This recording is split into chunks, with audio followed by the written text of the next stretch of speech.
ये आकाशवाणी का प्रसारण है विविध भारती।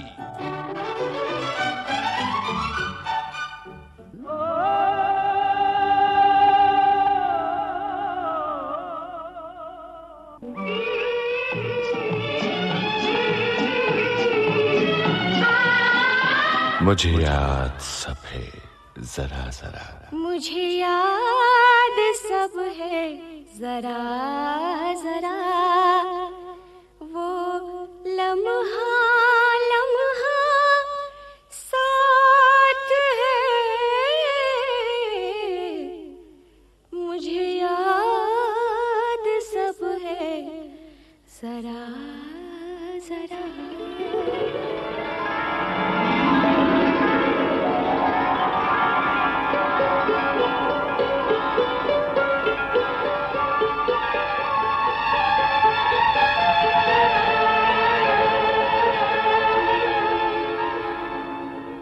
दोस्तों नमस्कार। विविध भारती के इस समर स्पेशल प्रोग्राम में आज एक बहुत ही सुरीली जोड़ी हमारे बीच है। तो मिलिए सुप्रसिद्ध गायक युगल भूपेंद्र सिंह और मिताली मुखर्जी से। आपका बहुत बहुत स्वागत है हमारे विविध भारती के स्टूडियोज में। नमस्कार। नमस्कार। आज तो हम आपको आपके माजी में ले जाना चाहते हैं। अच्छा। जहाँ पर आपको आपका बचपन याद है, कुछ सुनहरी यादें जो हम चाहते हैं आप हमारे श्रोताओं के साथ शेयर करें। जी मैं तुम्हें चाहूँगा कि भी जैसे कि इस दुनिया का एक असूल है कि लेडीज़ फर्स्ट, तो मैं चाहूँगा कि आप मिताली से शुरू करें। शुक्रिया इस मौके के लिए। मैं एक्चुअली ये पहली बार ये प्रोग्राम में मुझे मौका दिया गया है कि मैं मेरे अपनी बचपन के बारे में कुछ बात बताऊं। मुझे बहुत अच्छा लग रहा है। एक शेर याद आ रहा है कि खरीदा जाए अब तो ना सोने से ना चांदी से, खरीदा जाए अब तो ना सोने से ना चांदी से, वो बचपन जो बहल जाता था मिट्टी के खिलौने से। वाह, बहुत खूबसूरत। और बस वो बचपन, हम लोग 7 भाई बहन थे और मेरी माँ बहुत अच्छा गाती थी उस वक्त। तो घर में हारमोनियम तबला और सब लोग गाते थे। मतलब मेरी बड़ी दीदी भाई मेरे तबला बजाता था और घर में छोटा मोटा सा एक प्रोग्राम हुआ करता था, 7 भाई बहन ही गा रहे हैं। तो पूरे मोहल्ले में ये पता था कि बस ये मुखर्जी जो फैमिली है सारे गाते हैं और रिसाइटेशन। हालांकि मेरी मम्मी डैडी ने बहुत इंस्पायर किया है। घर में नजरुल जयंती, रविंद्र जयंती ये हर हफ्ते हर महीने हुआ करता था। तो इस माहौल में पली बड़ी हूँ और लिटरेचर, पोइट्री और रेडियो को सुनना और एक दूसरे को मतलब मजाक करना और ये सब बहुत। जी बिल्कुल बिल्कुल। अब भी हम लोग जब मिलते हैं भाई बहन वही बात याद करते हैं कि हम लोग ऐसे करते थे। हालांकि जो मैं अपनी बेटे को देखती हूँ तो ऐसा लगता है कि वो लोग बहुत अलग माहौल में बड़े हो रहे हैं। और वो जो आम के पेड़, हम लोग सब सहेलियां मिलके चोरी चोरी दूसरों के घर में चोरी छुपी जाके वो पत्थर मार के जो आम और लीचीज और वो सब खाना, वो बहुत दूसरे दिन। अच्छा है ये आपने मुझे अगर पहले ये सब बातें मालूम होती तो कि चोरी और ये सब आपका बचपन से चोरी करके जो आम कभी खाए तो आपने? नहीं खाए तो मैं तो फिर ऐसा उसका मजा भी नहीं पता होगा आपको। क्या जी? नहीं पता होगा। आपका ताल्लुक तो पंजाब से है। नहीं पंजाब तो है पंजाब से, लेकिन पंजाब में चोरी थोड़ा होती है। नहीं लेकिन वहाँ बड़े बड़े खेत खलियान पेड़ सब है, बट वो जो सफाई से जो बहुत बोल रहे हैं ना, तो चोरी वहीं होती है। चोरी हम लोग पेड़ से तो नहीं करते थे वैसे, तो फिर कभी ऐसे दुकान से कर लेते थे। अच्छा मतलब करते जरूर बहुत। वो तो बिल्कुल शेयर करें सुनने वालों के साथ। नहीं ऐसी कुछ खास बात नहीं हुई थी, लेकिन जब थोड़े बचपन का तो मुझे पता नहीं, बस जब लड़कपन जब आता है फिर तो कुछ अजीब अजीब बातें होती हैं। बताइए एक तो सही। आई होप कि मेरा बेटा ना सुन रहा हो। हाँ नहीं नहीं उसको सुनना तो जरूरी है कि माँ बाप का बचपना कैसे बीता। सही बात है उसको। नहीं हम लोग कुछ खास शरारत इतनी ज्यादा नहीं करते थे। नहीं बताइए वो जो हम लोग क्या वो चारपाइयाँ उठाया करते थे। अच्छा। और लोग जो घर में बाहर सोते थे, हाँ 4 दोस्त चारपाई उठा के ना उसके घर के सामने से तो बाहर दूर चौक में रख के आ जाते थे। अच्छा। तो सुबह जाके देखने भी जाना पड़ता था कि भाई क्या हो रहा है, तो क्या हुआ है, कोई टैक्सी इधर से जा रही है, कोई बस वहाँ से जा रही है, मतलब वो सेंटर में है। तो it is one of the things हमारा जो पटेल नगर में बहुत पॉपुलर था। तो इस टाइप की बहुत शरारतें अभी हुआ भी करती कोई थी। जो कौन है जो मिठाई वाला जिसको 35 रुपए आपको देने अच्छा देखिए, मिताली जी को आपको सारा बचपना याद बता है। दिया था उन्होंने। नहीं, हम लोग क्या वो मिठाई की दुकान थी तो वहाँ खाने पीने जाते थे। उनका तीरथ राम उनका नाम था। वो पटेल नगर में अभी भी शायद दुकान है। तो हम उससे बातें करते करते चोरी करते रहते थे साथ में, उसको पता नहीं चलता था। तो उसका हम काफी नुकसान किया हम लोगों लेकिन ने। आपके माता पिता को शिकायत करता नहीं था वो? नहीं, वो क्या था कि उन दिनों में वो टाइम वो था कि भी हम लोग शोल्डर तक जो स्लीव है उसको ऐसे गोल करके जाते थे, तो किसी की हिम्मत नहीं पड़ती थी कि भाई हमारे माँ बाप को आके कोई कहे कि भी इसने ऐसे पैसे देने मतलब हैं, ये गुंडागर्दी चोरी की है।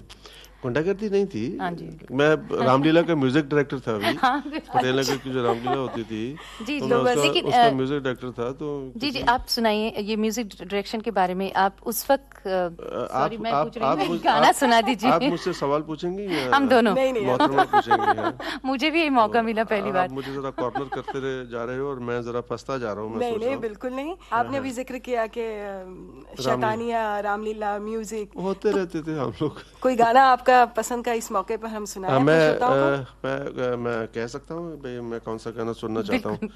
देखिए, मुझे एक बचपन से ही मेरे रफ़ी साहब बहुत मेरे ज़हन में रहे हैं और मैं उनके गाने बहुत ही गाया भी करता था। उनके मुझे हर जो उन्होंने गाना गाया मुझे बहुत पसंद है। और ख़ास करके थोड़ा सा एक चंचल गाना उनका बहुत अच्छा गाना था, वो लाल लाल गाल जान के हैं लागू, अच्छा। देख दिल पे रहे काबू।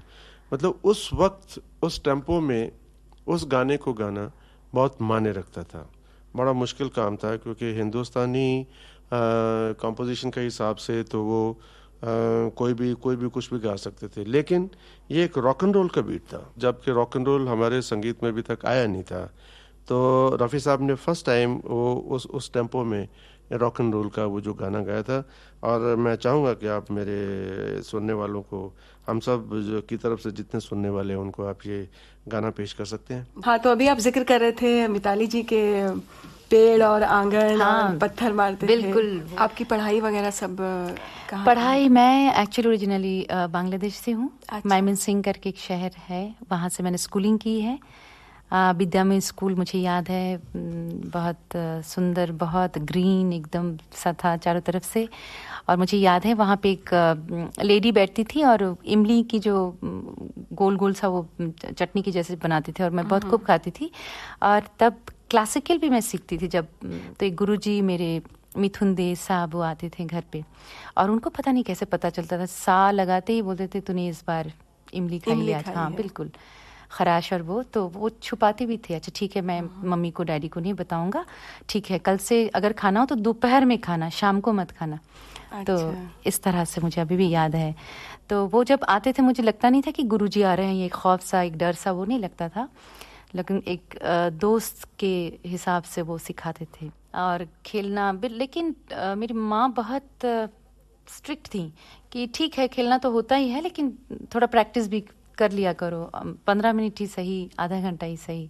तो मुझे याद है मेरी एक सिस्टर है शिवानी, तो वो साइकिल से आते थे गुरुजी, तो उनकी टायर पंक्चर कर देते थे भाग जाती थी और मैं बहुत डरपोक सी थी, तो वो तो भाग जाती थी। फिर वो टीचर बताते ही नहीं थे क्योंकि मेरे डैडी और मम्मी बहुत स्ट्रिक्ट थे उस वक्त। अच्छा। लेकिन ये सब यादें मुझे अभी भी। आपने जिक्र किया कि आप रेडियो सैलून बहुत सुनती थी। जी बिल्कुल। तो उस वक्त आपका कौन सा पसंदीदा गाना? बहुत सारे गाने इस वक्त मुझे जो जहन में आ रही वो है आजा आई बहार। जी, आपकी स्कूल वगैरह कहाँ पर हुआ? पढ़ाई ज्यादातर आपने कहाँ पर की? मुझे स्कूल में डाला गया था जब अमृतसर में, जहाँ मैं पैदा हुआ, खालसा कॉलेज के अंदर ही एक प्राइमरी स्कूल था, पहले मुझे वहाँ भेजा गया था और उसके बाद दिल्ली आ गए थे।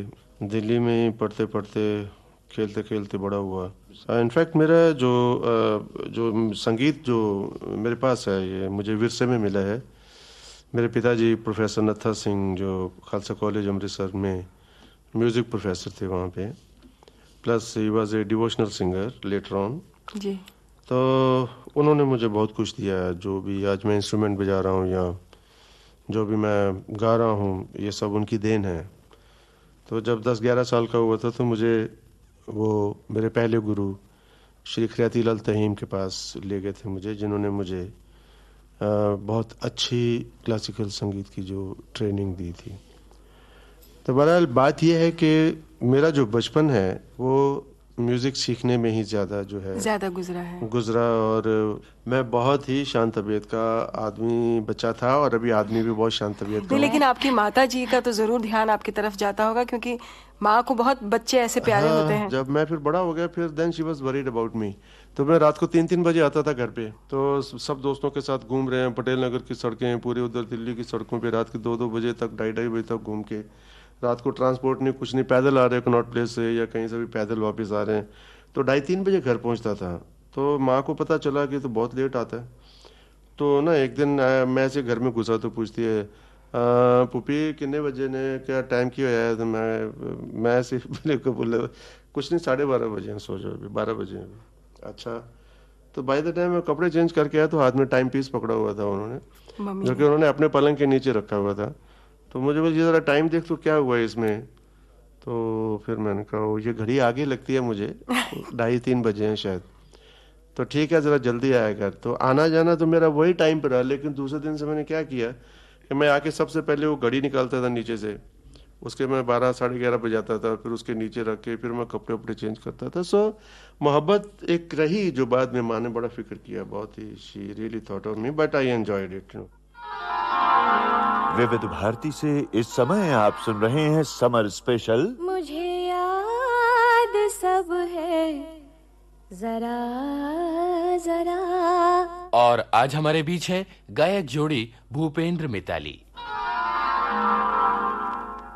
मिताली जी, जब स्कूल वगैरह होता था, फिर छुट्टियां हो जाती थी, फिर रिजल्ट्स के जब टाइम होते थे तब कैसा महसूस होता था? बहुत टेंशन और डर सा एकदम, क्योंकि मम्मी बहुत मतलब स्ट्रिक्ट हुआ करती थी और सब ब्रदर्स और सिस्टर जो चिढ़ाएंगे, फ्रेंड सर्कल क्या कहेंगे, तो तैयारी भी करती थी। हालांकि ऐसा मौका कभी मिला नहीं कि हम फेल हो गए। और इसका मतलब आप अच्छी स्टूडेंट थी? इतनी मतलब एकदम फर्स्ट क्लास तो फर्स्ट तो नहीं होते थे, बट 10 स्टूडेंट में एक हुआ करते थे हम लोग। अच्छा, फिर जब सब भाई बहन पास हो जाते थे तो फिर कैसे बहुत खुशी, बहुत मेरी मम्मी, बहुत डैडी, एकदम सेलिब्रेशन, घर में खाना पीना, बहुत डांस वांस करते थे। और बिल्कुल बिल्कुल सही में आज भी हम लोग जब इकट्ठे होते हैं और बहुत सब लोग खुशी को खुशी मनाते हैं, करते थे, फिर जी बहुत बैंड बाजे के साथ में खुशियां मनाई जाती थी। बहुत खुशियां मनाई जाती थी सही में। मुझे ऐसा लगता है कि मेरे मम्मी ने भी कभी ऐसे, या तो डैडी ने हर वक्त गोद में लेके या साथ में लेके पास में लेके आई लव यू नहीं कहते थे, मेरे ख्याल से जरूरत भी नहीं होती, महसूस होता था कि ये लोग जो दिन भर काम करते थे, दिन भर मेरी मम्मी जो काम करते थे बच्चों के लिए करते थे, तो उनको टाइम भी नहीं मिलता था, लेकिन महसूस ये करती थी कि हमें बेहद प्यार करती हैं। तो छुट्टियों में आप फिर सहेलियां वगैरह क्या खेल खेला करती वो थी? गुड़िया और अच्छा, गुड्डा गुड़िया खेल और शादी मनाते थे। अरे जी बिल्कुल, इस घर से उस घर तक, यहाँ घर में मम्मी मिठाइयाँ बना रही हैं तो उसकी जो सहेली थी मेरी, उसकी मम्मी भी बना रही है, उनके घर में कुछ पुलाव। आप गुड़िया वाली होती थी या गुड्डे वाली होती थी? मैं गुड्डे वाली, तो मेरे भाव बहुत ज्यादा होते थे। अभी वो मिलती है, वो कैलकाटा में, हम लोग दोनों मिलते हैं और उसके बच्चे। क्या एक ही मोहल्ले में होता था कि दूसरे मोहल्ले में? थोड़ा दूसरे मोहल्ले में था, वो जो मेरी बेस्ट फ्रेंड थी, तो हम लोग ये बनाएंगे। बारात में आपके सब बहन भाई एकदम सब जाते थे एकदम तैयार होके। तो इस मौके पे कोई गाना हम सुना दें अपने शो? गाना, हाँ जी बिल्कुल। इस मौके पे तो हालांकि मैं शादी का ही गाना गुड्डे गुड़िया की शादी का, हाँ, तो वो गाना कुछ और होता था। तब आप क्या गाते जाते थे वैसे जब बारात लेके जाते थे? तो बंगाली बहुत गाने होते थे। अभी मिताली जी से बात हो रही थी कि खेलती थी गुड्डा गुड़िया का खेल और बाकायदा शादी रचाती थी। आप कौन से खेल खेलते थे बचपन में? अभी लड़के क्या खेलेंगे? नहीं, फिर भी क्रिकेट है, पतंग उड़ाना है, साइकिल चलाना है, फुटबॉल है। मुझे साइकिलिंग का शौक था। मुझे फुटबॉल मेरा बहुत फेवरेट गेम रहा है। फुटबॉल में मैं या तो स्टॉपर की पोजीशन में खेलता था या गोलकीपर की पोजीशन पे खेलता था। और हालांकि ये मेरा अंगूठा उस टाइम का टूटा हुआ है, ये मैं गिर गया था इसी अंगूठे पे। अभी भी कभी ये वर्ल्ड कप होते हैं तो रात भर कुछ अजीब सी आवाजें आती हैं क्योंकि मैं सोता नहीं हूँ। मुझे याद है हम लोग प्रोग्राम में जाते हैं तो चेंज शोज था, याद है हमें तो वाया कलकत्ता हम जा रहे थे।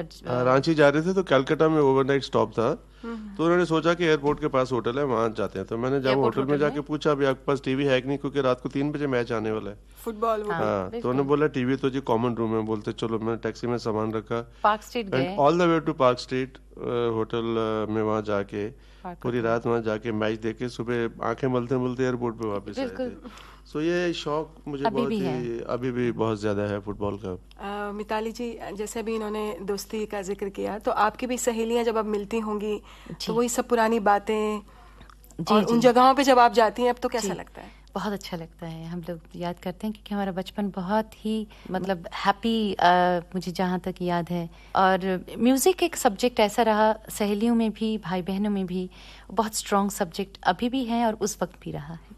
अभी भी इनके एक भाई हैं छोटे कलकत्ते में, वो नहीं भाई बहन जो हम लोग जो हैं, हम लोग म्यूजिक एक्सचेंज, उनकी बात बता रहा हूँ कि भी अभी भी उनको वहाँ अच्छा गाना लगता है तो वो उस वक्त कलकत्ता से फोन करके कि ये लाइन सुनो, फोन पे सुनाते हैं वो गाना, कि ये गाना सुनो। तो और बिल्कुल और म्यूजिकल मतलब एकदम जिसे कहना चाहिए कि म्यूजिक में ही परवान चढ़े हैं। बिल्कुल।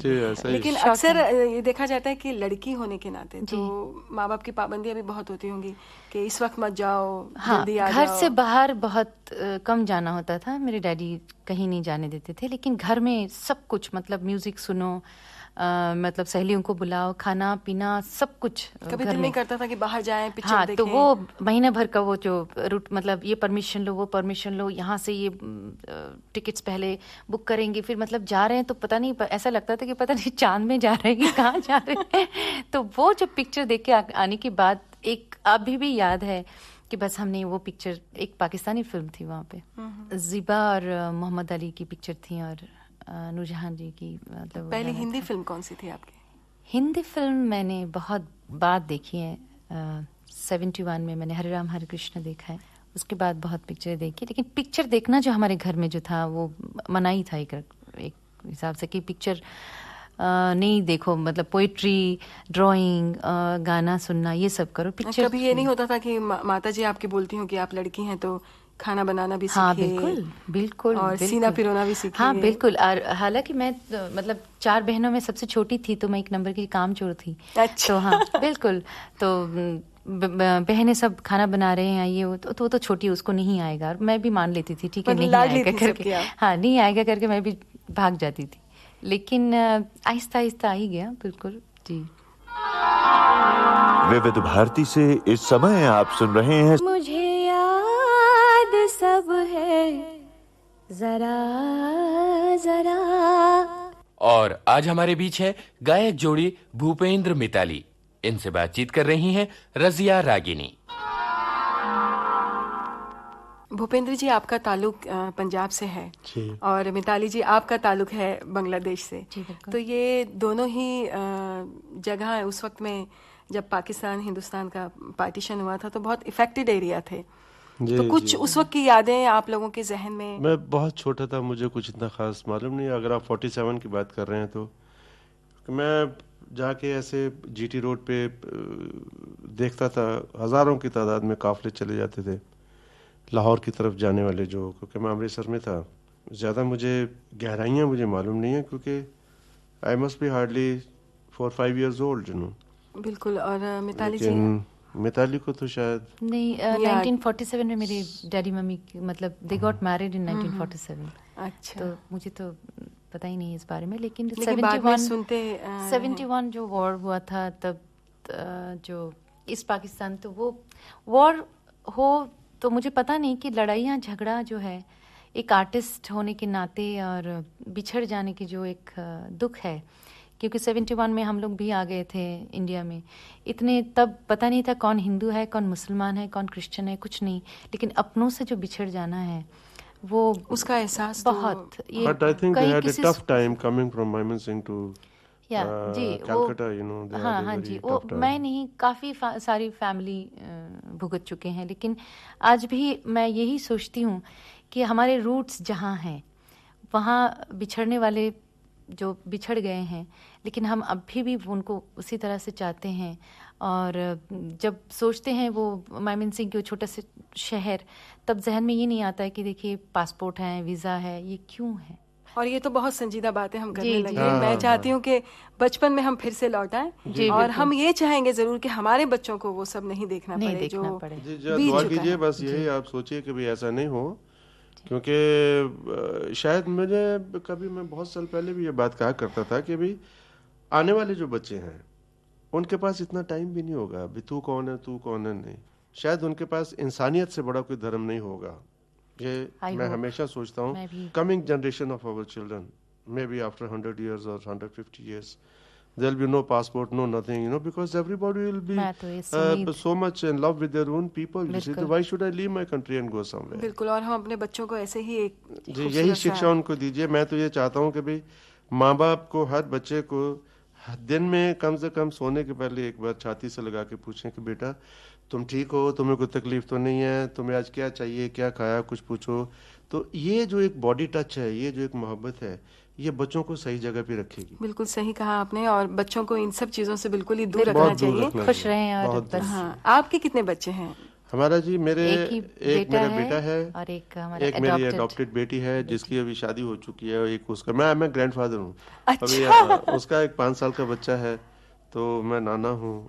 तो आप नाना, जब वो बच्चा मिलता है तो आपको उसको, बच्चे को मैं किस आज- तरह से आप आजकल मैं उसी में खोया हुआ हूँ, मुझे कुछ नजर ही नहीं आता।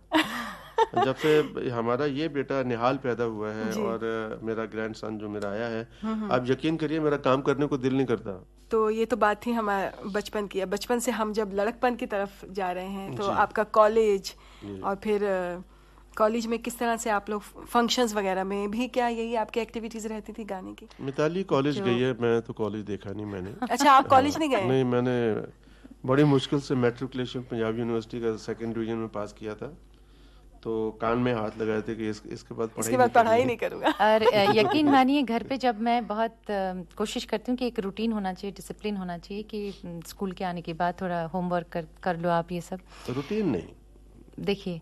I am against routine. तो ये जो मेरा बेटा है, जब भूपी जी घर पे होते हैं तो बस वो, उसको पता है कि आज होमवर्क नहीं भी करूँ तो है, डैडी घर पे हैं, तो ये सभी घर की परेशानी- प्रॉब्लम है। प्रॉब्लम इसलिए मैं आपको बताता हूँ कि भाई अच्छा तुम उठे हो, चलो अभी चाय पियो, चलो अभी हाथ धो लो, चलो ब्रश करो, अभी छुट्टी है। नहीं, लेकिन डिसिप्लिन भी तो इन्हीं छुट्टियों में सिखाया नहीं, जाता मैंने है। एक दिन छोड़ दिया अच्छा, था, मैंने एक दिन नहीं। छोड़ दिया, मैंने कुछ नहीं कहा कि आप लोग जब कहो कि जो चाहिए मैं आपके पास हाजिर हूँ, मैं बैठी हूँ, जब आप लोग नहाना चाहें, देखिए जब मैं तक एक नहीं। बात बोलता हूँ, फिर अभी दोपहर के 12 बजे के बाद बोले मिताली मैंने तो इसको नहला दिया, अच्छा इसको अभी क्या करना है? देखिए अब ये स्कूल शुरू हो जाएंगे, जी जी, बच्चा 7 बजे उठेगा ही, जी 7 बजे उठ के उसको रूटीन मालूम है, उसने ब्रश भी करना है, नहाना भी है, नहा के कपड़े खुद पहन के बैठ जाएगा, नाश्ता खुद करके पहन के, अच्छा। स्कूल जाएगा, वापस आएगा। बिल्कुल। अभी 8-10 इतना दिन- दुखी, स्कूल 8-10 जाएगा, दिन बाकी वापस हैं। आएगा। 8-10 दिन बाकी हैं, तो क्यों उसको जबरदस्ती करनी? 8-10 दिन मतलब ये 8-10 दिन फिर 1 साल के बाद again 1 year they are going to be it's बिल्कुल like नहीं, कुछ हद तक तो बिल्कुल जी, भूपेंद्र मैं जी सही इसलिए कह मैं रहे हैं। चाहता हूँ सही है। कि बच्चों को एक जो एक छूट देना जो है, freedom होनी एक चाहिए, freedom है, बिल्कुल। इससे उनका माइंड डेवलप होता आप, है। मैं चाहती नहीं हूँ तो डर रजिया लगा जी रहता आप है घर बच्चों पे आए, और फ्रीडम किसको कहते हैं, आप हमारे घर पे आके देखिए, जो शीशे हैं ये तो टूटे हुए हैं, नहीं, नहीं, क्योंकि पूरे फुटबॉल ग्राउंड, क्रिकेट ग्राउंड मेरे हॉल में होता है। आप वो तो बचपने की एक निशानी है। निशानी, लेकिन शाम को मुझे भी देखिएगा कि ये पूरा जो समेटना होता है। भूपेंद्र जी, आपने बड़ी अच्छी बात कही कि माँ बाप जो हैं वो बच्चों के साथ वाकई ही ज्यादती कर रहे हैं। इस पे मुझे एक बड़ा ही खूबसूरत सा शेर याद आ रहा जी, है। अच्छा। बच्चों के हाथों में चांद सितारे रहने दो, 4 किताबें पढ़ के वो भी हम जैसे बन जाएंगे। वाह वाह, ये बात सही है, मैं सहमत हूँ भूपी जी से, लेकिन बच्चों से मोहब्बत कीजिए बस, और कुछ नहीं, बच्चों को डांटिए मत। अच्छा आप हकीकत की वो गाना जरा सुनाइए कौन please। सा? अब बहुत देर से ये हाँ। आपके पास बाजा है? नहीं बाजा नहीं, आप ऐसे ही सुनाइए। गुनगुना दीजिए आप। हो के मजबूर मुझे उसने भुलाया होगा, हो के मजबूर मुझे उसने भुलाया होगा, जहर चुपके से दवा जान के खाया होगा, हो के मजबूर मुझे।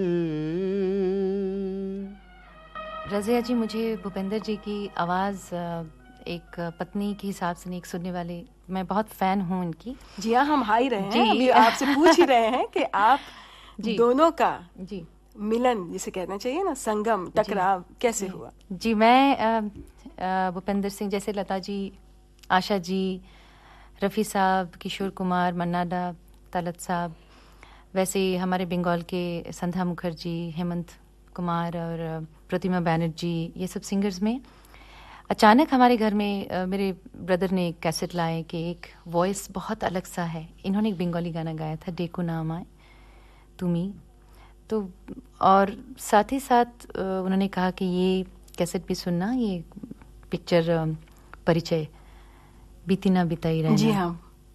और उसमें एक गाना था मितवा बोले मीठे बैन। बहुत खूबसूरत। तो मैंने कहा ये आवाज़ बिल्कुल इतनी अलग है, मैं कभी अगर मतलब मुझे तो मतलब पता ही नहीं था कि कब इस वक्त कभी भी मतलब इंडिया में आके बड़ौदा में पढ़ाई करूं और बॉम्बे आऊंगी, कभी मतलब ख्वाब ख्याल में भी नहीं सोचा था।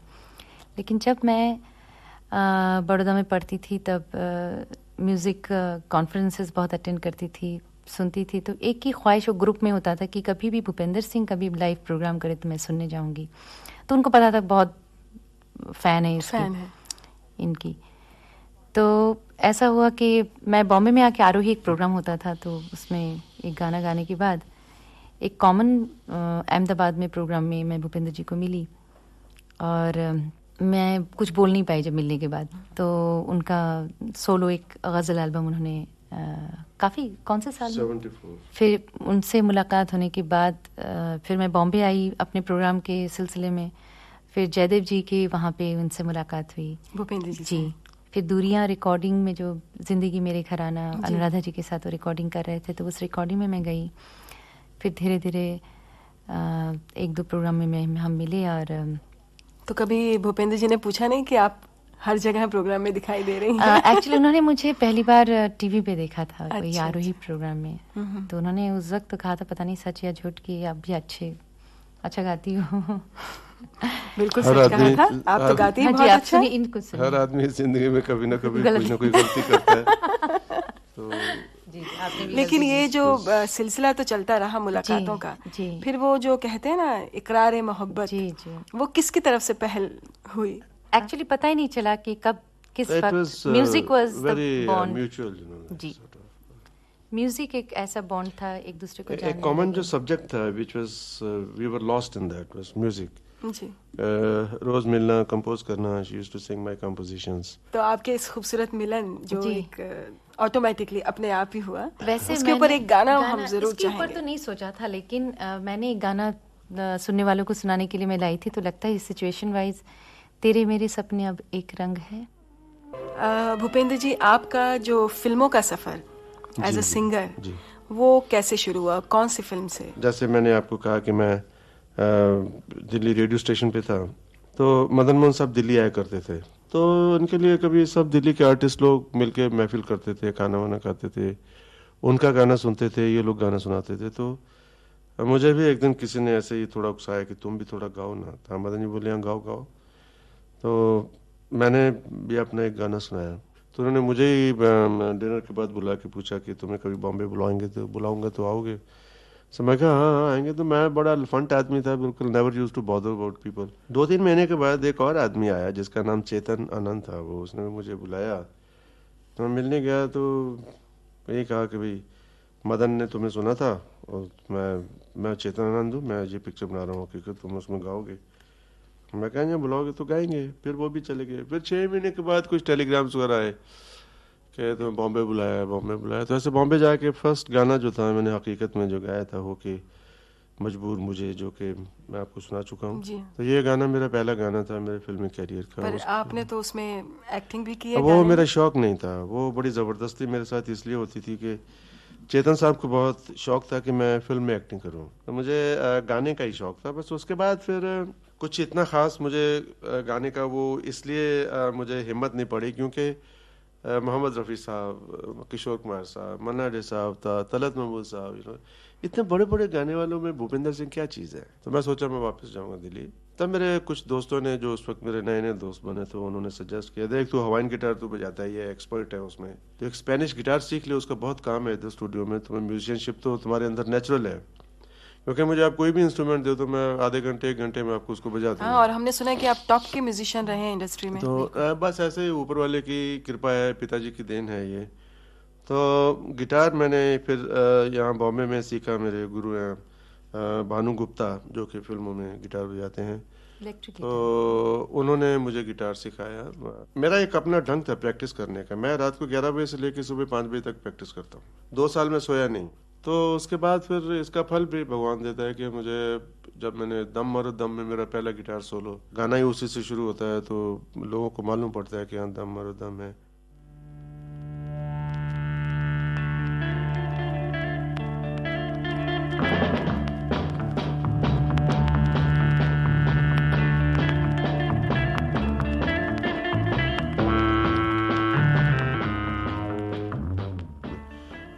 बाकी पंचम साहब की जितनी पिक्चरें, मतलब 84 तक जो बनी है 1972 से, उसमें आपको electric guitar, classical guitar, 12 string guitar या ऊद के या रबाब के आपको जितने भी सोलो मिलेंगे सब मेरे बजाए हुए हैं। तो बहुत काम किया है, 15 साल, दिन के 18-18, 20-20 घंटे काम किया हुआ है। लेकिन इसके साथ साथ मेरा गाना भी चलता जो रहा है। फिर परिचय आई, मैं बहुत ही शुक्रगुजार हूँ इन सब म्यूजिक डायरेक्टरों का, कि खयाम साहब के, कि जिन्होंने मुझे आज इस मकाम पे पहुंचाया है कि भी 20 साल 22 साल के बाद भी अभी तक उन गानों की हमें स्टेज पे सबसे ज्यादा फरमाइश आती है। मिताली जी, आपका सफर कैसे शुरू हुआ गाने का, गजलों का? मतलब कॉलेज में तो आप गाती ही थी। जी, और क्लासिकल की तालीम मैंने बचपन से ही लिया है, और उसके बाद बड़ौदा में आई थी इंडिया गवर्नमेंट स्कॉलरशिप मिलने के बाद। B Mus, bachelor of music, master of music मैंने क्लासिकल में ही किया। तो ये मैं एक डेस्टिनी मानती हूँ कि मेरे साथ ऐसा, मेरे पिताजी चाहते कि तुम सीखो और कुछ करना चाहो तो कर सकते हो। तो प्रोग्राम्स में गाती थी, और बांग्लादेश में हर साल मैं जाती थी छुट्टियों में, जब बड़ौदा से, तब वहाँ पे भी मतलब पिक्चर्स, मूवीज के लिए गाती थी, और नेशनल अवार्ड भी मिला था। की फिल्मों में आप? हाँ, मैं गाती, प्लेबैक देती हूँ। गवर्नमेंट अवार्ड फ्रॉम, अच्छी बात है, शायद हमारे श्रोताओं को पता भी नहीं होगी। जी, और आज भी मतलब मैं बंगाली फिल्म्स के लिए और इसके लिए मैं गाती हूँ। और गज़ल एक मेरी बहुत फेवरेट सब्जेक्ट है, क्योंकि वर्ड्स में इसके एक्सप्रेशन कुछ मतलब हैं, तो मैं गाती थी, और मैं देखती थी कि सुनने वाले भी उस पर बहुत अच्छी तरह से सुन रहे हैं और इंस्पायर करते थे। फिर मैं ख़जाना एक प्रोग्राम था, 3 दिन का एक फेस्टिवल जैसा था, और उस एल्बम के बाद उन्होंने वैसे ही इसको रिलीज़ किया था। फिर शादी के बाद साहिल मेरा फर्स्ट एल्बम, तो उसमें सारे मेरे सोलोज थे, और एक डुएट हमने गाया था भूपी जी के साथ, और वो भी लोगों ने बहुत पसंद किया। जी, जब हम शादी होने के बाद, इवन पीपल वांटेड, जब मैं अकेली जाती थी तो सब लोग चाहते थे कि भूपी जी भी गाएं, और भूपी जी तब स्टूडियो में बहुत बिजी होते थे। तो मैंने कहा एक बार आप गा के तो देखिए स्टेज में, बहुत आपको अच्छा लगेगा। तो फिर कंपनी की तरफ से भी ऑफर आए, और हम लोगों ने एल्बम शुरू किया। तो आप दोनों का कंबाइन पहला एल्बम कौन सा था? फर्स्ट एल्बम तो साहिल में तो एक डुएट गाया था, उसके बाद शर्माते शर्माते, आपके नाम। अच्छा, अब जो गजल का दौर है, जब आपने गजल गायकी क्षेत्र में आप आए, तब उस वक्त में उरूज पर थी गजलें, बिल्कुल हर महफिल में गजलें गाई जाती थी। अब वो वक्त नहीं है, इसके बारे में आप क्या कहेंगे? वैसे आपसे मैं सहमत नहीं हूँ, क्योंकि आप देख नहीं पा रही हैं। नहीं, और गजलों का भी तो वो कहते हैं ना, वीडियोस बन गए हैं, मतलब गजलों को भी वीडियो आप हम लोग एक डिनाई नहीं कर सकते हैं, क्योंकि टीवी का जो मीडिया है, it has become very strong. उसके जो पिक्चराइज करके देखने के साथ साथ लोग आइडेंटिफाई करते हैं, हाँ अच्छा ये रिलीज हुआ है। मैं खुद देखती हूँ, मैं पेपर से ज्यादा टीवी ऑन करती हूँ, तो ऐसे बहुत सारे सुनने वाले हैं, बिकॉज हम लोग बहुत शोज करते हैं आज भी। लेकिन अभी भी आप देखिए, आप स्टेज पे जाइए, देखिए ऑडियंस उतनी है, उससे बल्कि ज़्यादा है जितनी जबकि 10 साल 15 साल 20 साल पहले थी। सुनने वाले हैं, लेकिन बिकॉज हमें टीवी पे नज़र नहीं आ रहा। आज आप ये सब चैनल बंद कर दो तो आपको 2 दिन में गजल सुनाई फिर से देनी पड़ेगी। बिल्कुल, अगर अच्छे गाने। एंड खुशी और भी इस बात की ये होती है कि भाई The audience is mostly youngsters. आपने इतनी अच्छी अच्छी गज़लें अपने दौर में गाई हैं और इतनी अच्छी अच्छी गज़लें हैं कि वो आज तक ऐसे गीत आज तक लोगों के जहन में हैं। मुझे इस बात पे आज क्या वजह है कि उस टाइप के या तो गीत नहीं बन रहे हैं या फिर आप नहीं गा रहे हैं? नहीं जी, ऐसी बात नहीं है। अभी देखिए, पहले एक गीत मुकम्मल होता था, अभी आप कोई भी गाना उठाइए उसका आप म्यूजिक साथ में गा नहीं सकते। Now song has become an item. तो आई एम वेरी हैप्पी। मैंने बहुत बड़े बड़े म्यूजिक डायरेक्टरों के लिए गाया है, बहुत बड़े बड़े म्यूजिक डायरेक्टरों के लिए मैंने गिटार बजाई है, बहुत कुछ बजाया है, बहुत। अभी कुछ बाकी रहा नहीं जिंदगी में जिसकी मुझे कोई ख्वाहिश हो। I am very happy with in my self. आप कंपोजर भी हैं, आपने अभी अपने फिलहाल ही कोई एल्बम आपका जी हाँ, अभी रिलीज कर रहे हैं हम लोग जी हाँ, अभी रिलीज फोर्स में कर आप रहे हैं। As a composer. उसका नाम है कुछ इंतजार और। तो ऐसे करता रहता हूँ कुछ ना कुछ। I keep on doing. Bhupendra ji, फिल्मों में भी आपने एज अ कंपोजर काम किया है? हाँ जी, मैंने कुछ इतना ज़्यादा तो नहीं किया, मैंने प्राइवेट एल्बम्स ही बनाई हैं। लेकिन महेश भट्ट साहब की एक पहली पिक्चर बहुत ही कंट्रोवर्शियल सब्जेक्ट था, मंजिलें और भी हैं। वो पिक्चर शायद लगी या नहीं लगी, वो 3 साल सेंसर के झगड़े में ही इतनी कंट्रोवर्शियल थी। और आज उस टाइप के रोज़ ही सब्जेक्ट बन रहे हैं, तो अभी कोई सेंसर का प्रॉब्लम नहीं है। तो म्यूज़िक दिया था उस टाइम पे मैंने।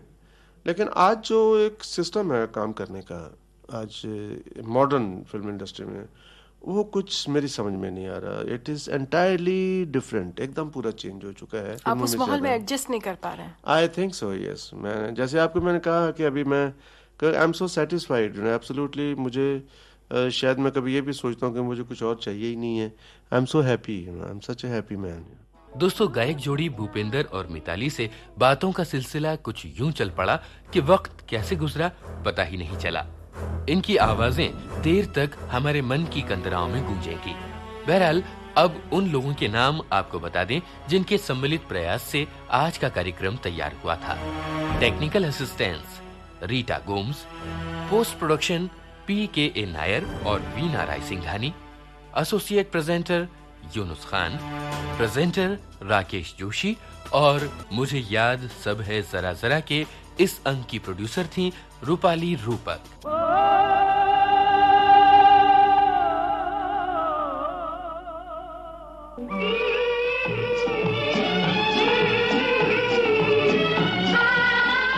मुझे याद सब है जरा जरा। मुझे याद सब है जरा जरा, वो लम्हा लम्हा साथ है। मुझे याद सब है जरा जरा।